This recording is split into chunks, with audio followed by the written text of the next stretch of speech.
കുഞ്ഞിനെ വിസ്മയുടെ വയറ്റിൽ നിന്ന് കളയാൻ ഡോക്ടർക്ക് മരുന്ന് തന്നൂടെ?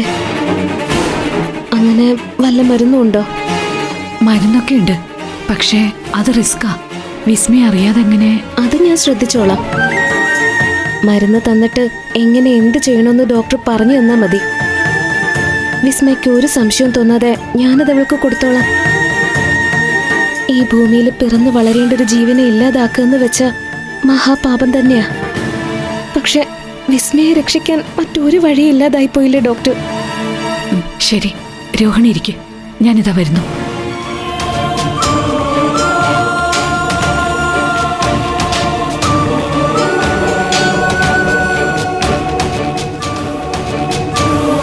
കൊടും പാപം ഞാനീ ചെയ്യുന്നത്. അതും വയറ്റിൽ ഞാൻ എൻ്റെ സ്വന്തം കുഞ്ഞിനെ വഹിക്കുമ്പോ. പക്ഷെ എനിക്കിത് ചെയ്തേ പറ്റൂ. എല്ലാ ദൈവങ്ങളും എന്നോട് ക്ഷമിക്കണം.